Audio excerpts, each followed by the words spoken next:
Let's head to Scotland. Katrina, Scottish ferries are, a rite of passage for anybody looking to holiday in the Highlands and Islands.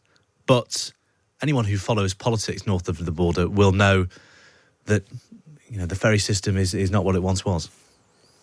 No, indeed. We all know that Scotland has some of the most beautiful scenery in the world. The islands are gorgeous, and in the summer months people want to flock to Scotland. They want to holiday on the islands, but it's of huge concern as to whether you'll be able to get a ferry to actually reach your destination. We hardly ever have any stories now about Scotland's ferry fleet where it's not being coupled with the word fiasco. There's been all sorts of issues with the ferry network being of escalating costs to taxpayers.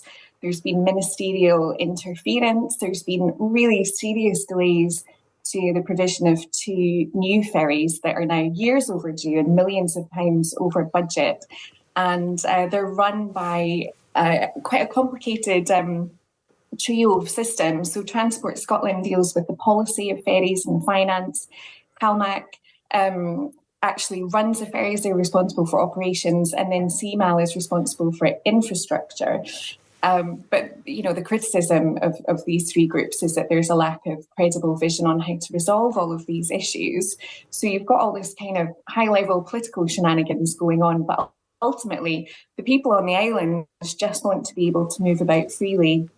And we want some kind of guarantee that any tourists that are coming to Scotland for the summer are actually going to be able to reach their destinations. Yeah, it's bad enough, as you say, for people living on the islands, trying to get to and from jobs on the mainland, for instance, or similar.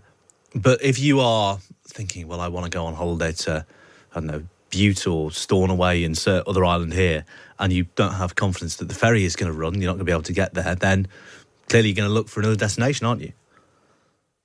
Yeah, it's quite difficult to promote the idea of going to the islands for your summer holidays when you don't know whether the ferries are going to be running. Sometimes the ferries are running, but CalMac isn't able to honour tickets that have been bought well in advance. So you might be really well organised, you might have your ticket in hand, and then you turn up and you can't get on board because they've switched to a turn up and go kind of system. At the weekend, there were huge issues with cancelled bookings on the Mull service because of ticketing problems, and now island groups are looking at pursuing the Scottish Government for compensation over this for lost and damaged trade. But that's not likely to be something that's going to happen anytime soon. And I think for Scots who want to do, I think during the pandemic we started using the phrase staycation, but I would argue it's still a holiday.